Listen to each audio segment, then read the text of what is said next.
This is United Network News with Sunny Galt, Calen Gipp, Kimberly Gogan, and our field messengers from around the world.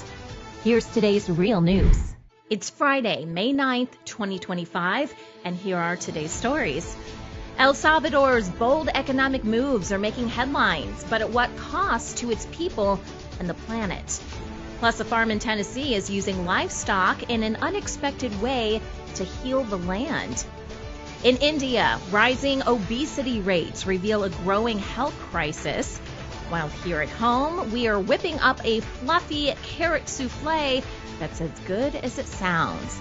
We'll also look at how AI is quietly reshaping healthcare and step inside the Venardo Circus, where classic thrills meet modern magic. El Salvador has been making waves with its ambitious plans to boost economic growth and attract global investments. But it's worth asking, how are these strategies impacting the environment and local communities? Will they actually improve life for people, or will they take a toll on the country's natural resources and well-being? Recently, the government has rolled out a 6-phase economic plan with 3 phases already underway. The first phase focuses on cutting living costs by removing tariffs on more than 70 essential foods and opening 55 agricultural markets and a supply center. The second phase is all about boosting the tech sector to drive innovation, create jobs, and attract investment.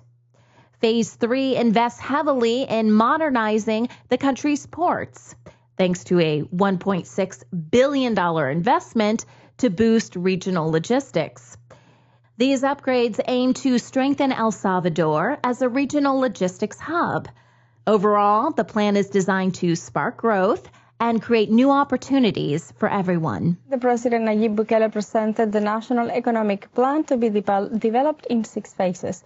On the opening of the Data Trust Technology Center located in the Ciudad Arce district in Libertad, the President informed that 2 phases of the plan are already underway. Bukele placed food in the first phase while addressed technological development in the second one. The head of state said that in the food sustainability plan, tariffs have been abrogated on the basic food basket. It is expected that this decision will help to obtain better food at better prices. He further announced that many production and marketing chains will be privatized. Nosotros vamos a hacer varias centrales de abastos.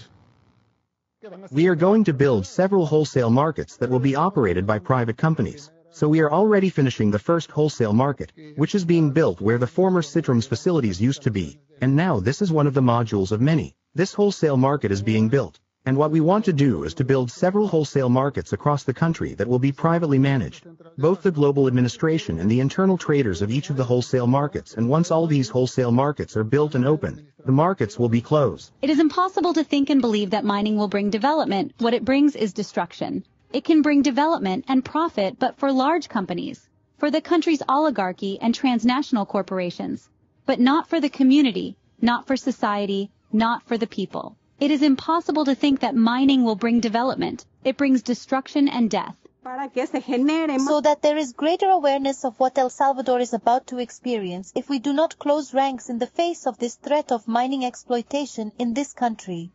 We have said and reiterated on multiple occasions that mining is not viable for El Salvador.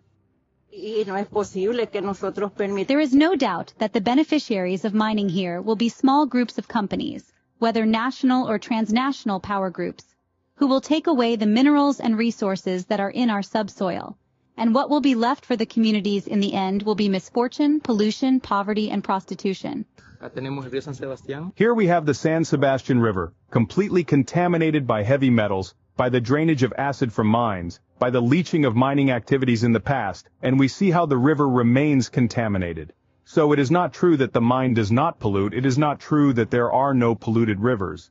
This can happen to other rivers in El Salvador, and that is why we are trying to raise awareness among the population about the impact of metal mining and why we should say no to mining and yes to life. However, not every effort is being celebrated. Mining, for example, faces significant criticism. Back in 2017, El Salvador banned metal mining to address pressing environmental concerns, like water shortages.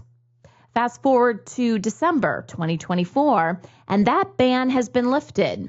The government is now taking control of mining operations, banning toxic mercury in gold extraction and requiring private companies to partner with the state to open new mines. While the rules seem stricter this time around, environmentalists are pushing back.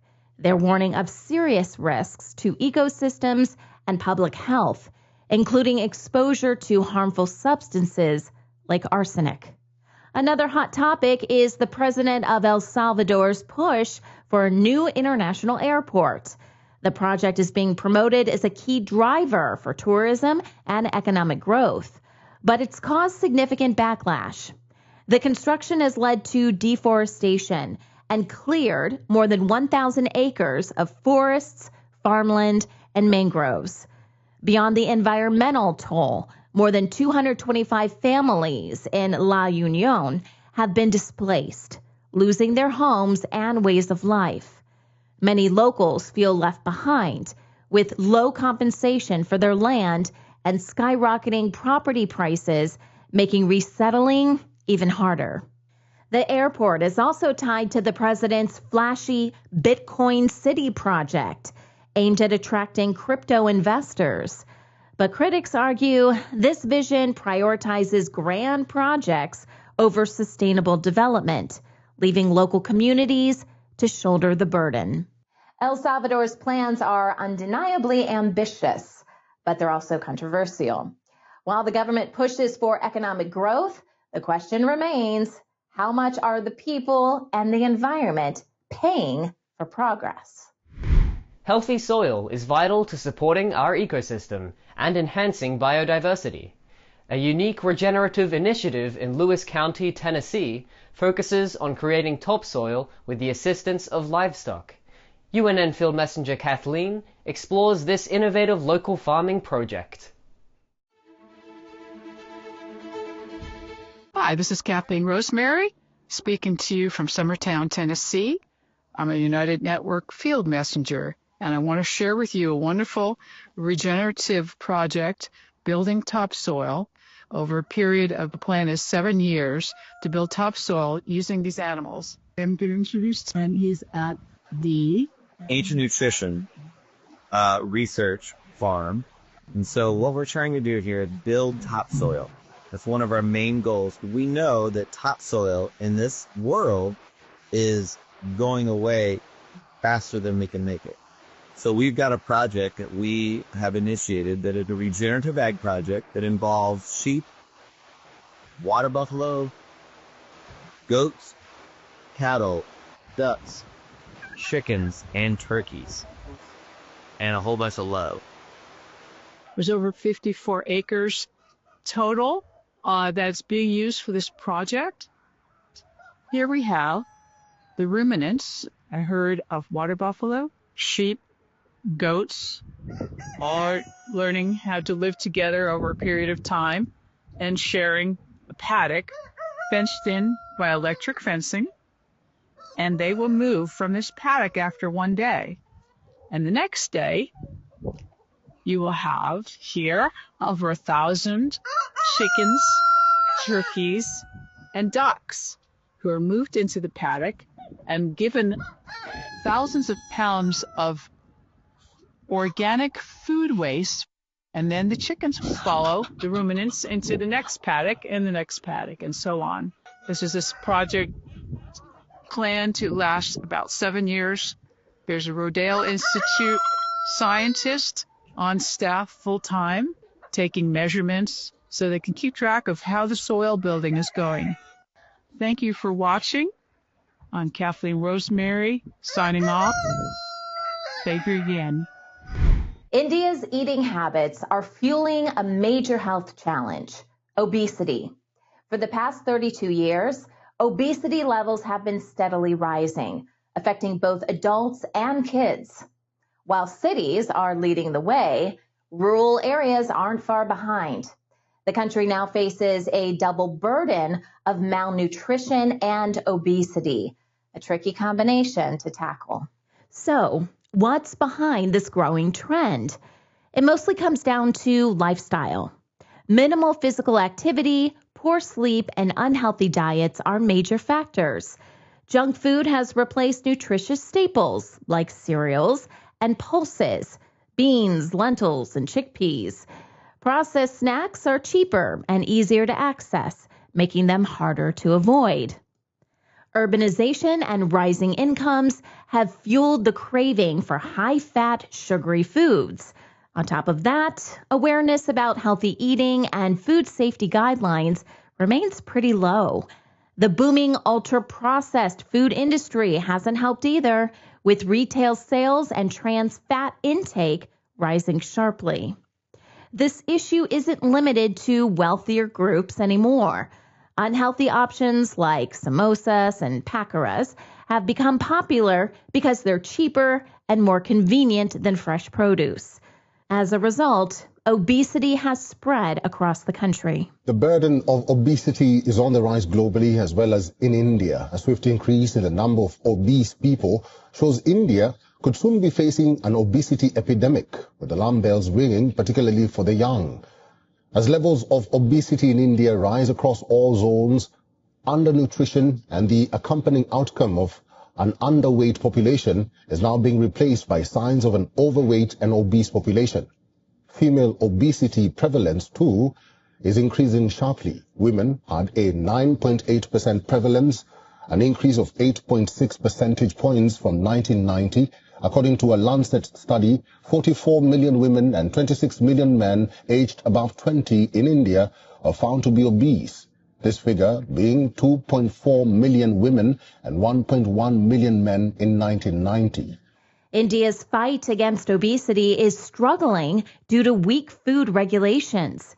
Since 2017, there's been little enforcement of labeling and advertising rules, leaving consumers unaware of the risks in processed foods.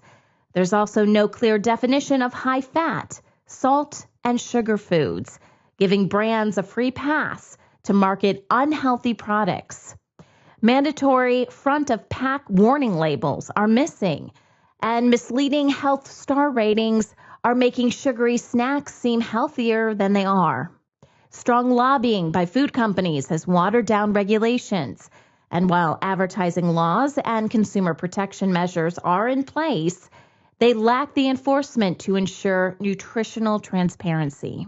Let's talk about a food product India absolutely loves, paneer, or as some call it, Indian cottage cheese. It's creamy, it's protein-packed, and it's a hero in vegetarian diets. But here's the twist. India has a paneer problem. Turns out it is the most adulterated food product in the country. The situation is so bad that some on the internet are taking things in their own hands.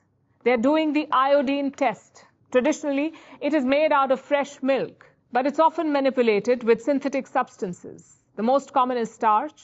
And why is this happening? The answer lies in a combination of factors. One is the high demand. India has a booming population. Reason number two, greed and the attempt to maximize profits. 3, lack of stringent regulation. Because at the heart of this story is trust. Trust in what we eat. Trust in the system that is meant to protect us. Trust that what we bring home won't harm us. What we feed our children won't hurt them. This trust is rotting away every single day. However, new rules approved in June 2024 will require packaged food companies to clearly display key nutritional info, like sugar, salt, and saturated fat, on the front of their packaging. On April 9th, 2025, India's Supreme Court pushed the government to finalize these front-of-pack nutrition labels within 3 months. With rising cases of lifestyle diseases linked to unhealthy eating, easy-to-read labels aim to help consumers make smarter food choices. Hey, I'm Kirsten from Switzerland. This is Wayne from Tucson. Hi, my name is Desmond from Ghana. I am Claudia from Dawsonville, Georgia. I'm Mikey from Pretoria, South Africa. Hi, I'm Steve McGrath, Fort McMurray, Alberta, Canada. People from all around the world are coming together. Happy day, beautiful world. We are here in a rather small urban garden, and this video is just to show you the joys that we've had in this garden with the electric gardening. When news happens in their area, they show us what's really going on. We have people in the streets protesting for and against. At United Network News, our field messengers are changing the face of news. This is Field Messenger Helen reporting with Nature, and I'm going to talk to you about the bees again. Take the next step in restoring our planet. Become a UNN Field Messenger today. Hi, I'm Stephanie from South Africa. If it's going to be, it's up to me. If it's going to be, it's up to me. It's up to me. It's up to me. It's up to me. It's up to me. It's up to all of us. We're UNN, and we're taking back the news. Step into a world of possibilities with New Earth, a groundbreaking series that shines light on holistic ways to live, work, and thrive. Join us weekly to discover new innovative ideas and explore the world around us as we, together, create our future, our New Earth. Carrots aren't just for salads. They're amazing in a carrot souffle too. UNN Field Messenger Amy shares her recipe for this light, fluffy dish with a touch of cinnamon, turmeric, and local honey for a little extra magic. Hi, Field Messenger Amy here, reporting for UNN from my kitchen in Parsippany, New Jersey. And as you can see, I got on the pearls, so we're cooking it up in the kitchen today. And today, we're making carrot souffle. So come along and I'll show you how it's done. All right, so to begin with, I have this small bowl. This is only 6 inches in diameter. And I just used the butter and I buttered the dish that I'm going to be using. Then I have a pound of carrots. I'm going to peel these and then kind of chop them up and cook them up or par cook them a little bit so they're a little hard. And then they're going to go into the blender, except this one. I'm going to take this biggest one and I'm going to grate this carrot because I like a little bit of texture inside my souffle. So that's what we're going to do with that. You're going to need 2 eggs. I seem to have a gluten issue, so I'm going to use gluten-free flour, and I have 1½ ounces of flour. And I have baking powder. This is 1 teaspoon of baking powder. Now, I don't like a lot of sugar. There's usually a lot of sugar in soufflés, so I'm going to use honey, and this is from a local farm. And that's because the bees that pollinate it are local, and it's supposed to be a good anti-allergy when they're using the same things that are in the air that we're breathing. So I like local honey, which is, I have 3 ounces of that, but I do like the taste of brown sugar, so I have 1 ounce of brown sugar. And then I'm just going to do a shake of cinnamon and another shake of turmeric. And lastly, I use 2 tablespoons of coconut oil and just 2 tablespoons of regular butter. So while my carrots are cooking, I mixed all the other ingredients in this mixer, and you can see I have the cinnamon and the turmeric on top. So I'm just going to pour that in my bowl because I don't like to wash too many dishes. And then when the carrots are done, I'm going to put them into this mixer and it's going to make them creamy. And then I'll mix them all together. Here's that 1 carrot that I grated because I like a little bit of that in my souffle. I don't want it all just mush. So for a little integrity, I do that. Now, when the carrots are done, I'm going to let them cool a little bit because if you put the hot carrots right on top of this, it's going to start cooking it before you want it cooked. So there you go. We can just mix this up. So here are the carrots. I put them in the freezer for just about 5 minutes to cool it down so I can mix it in here. All right, I'm just going to mix this up. All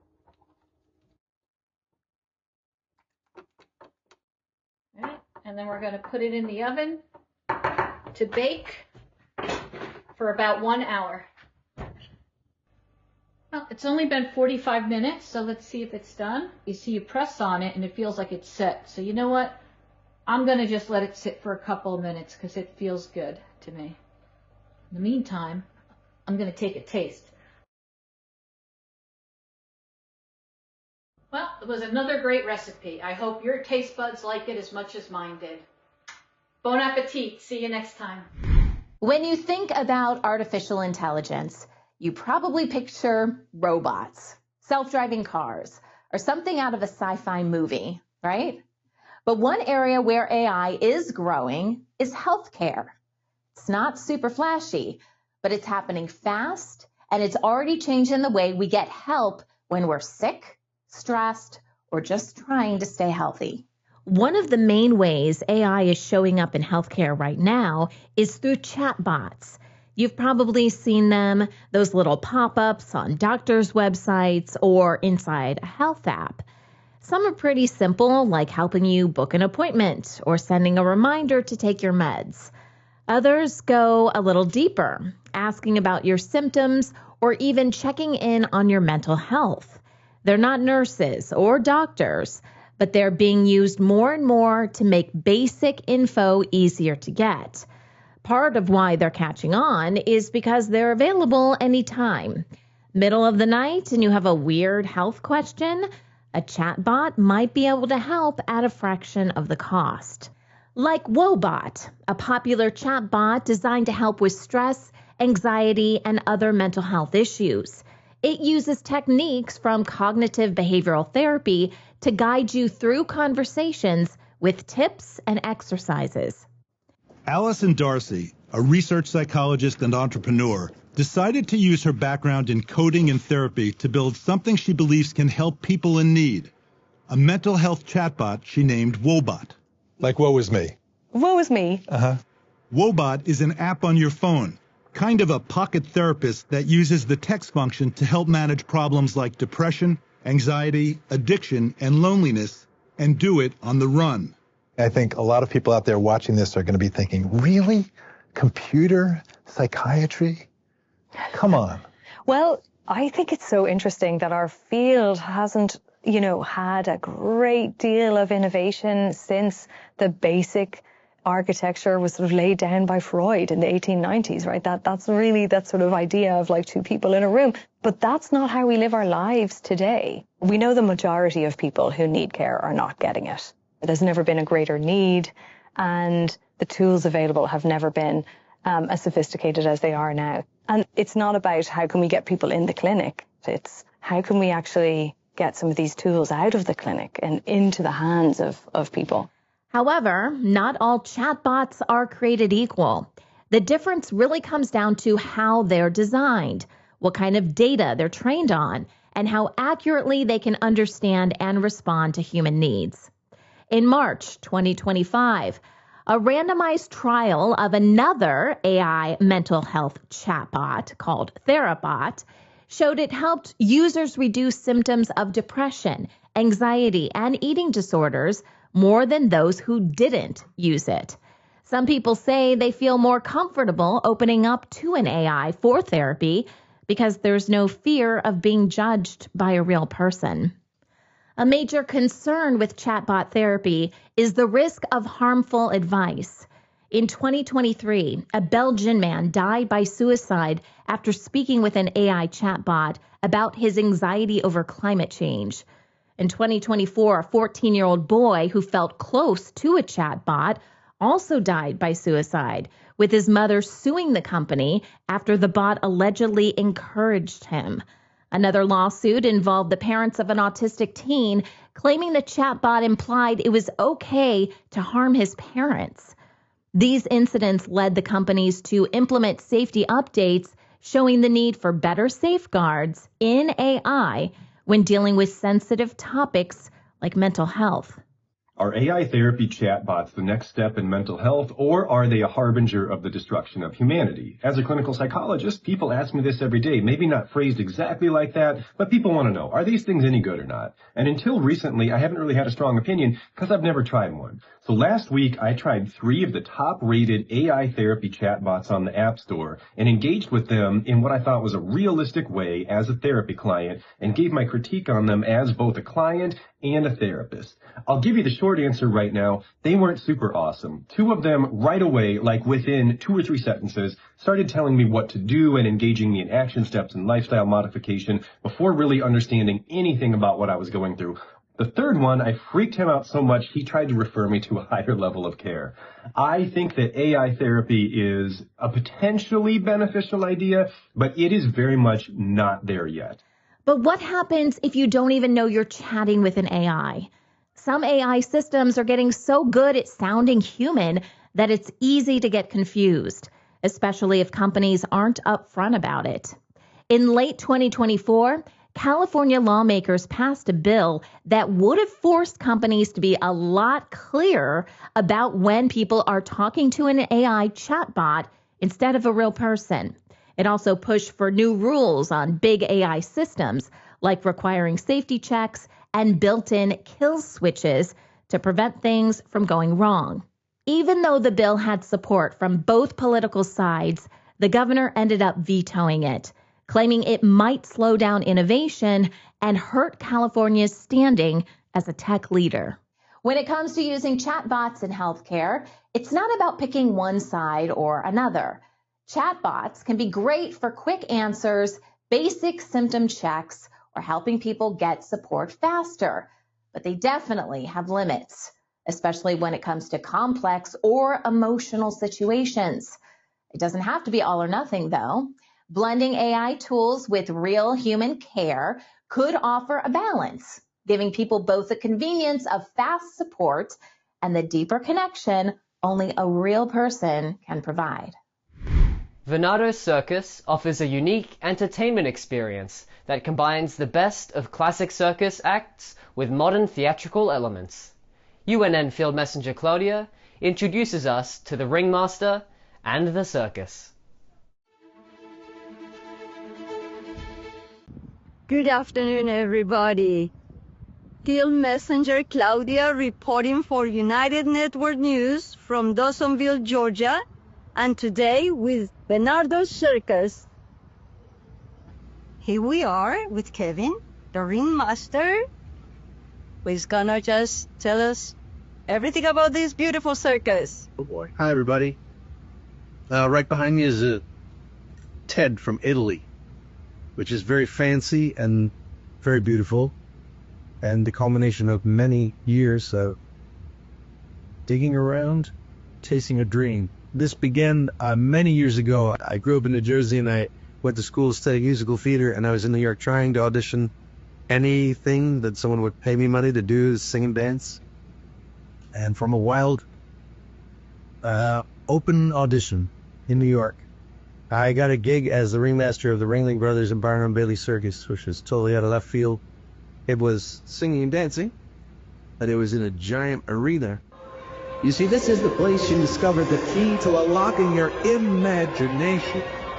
And if that's someplace that you'd like to do this, consider this your invitation. Close your eyes, now it may be.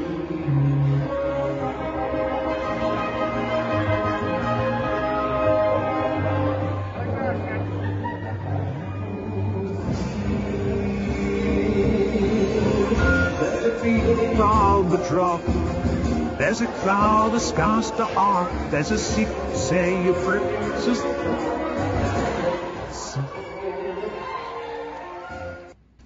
Thank you very much, Erin, and let's now see the show. Indeed, on with the show. Thank you. Thank you so much. At UNN, you are the news. Get involved by joining our weekly Field Messenger meetings. Visit unitednetwork.earth to learn more.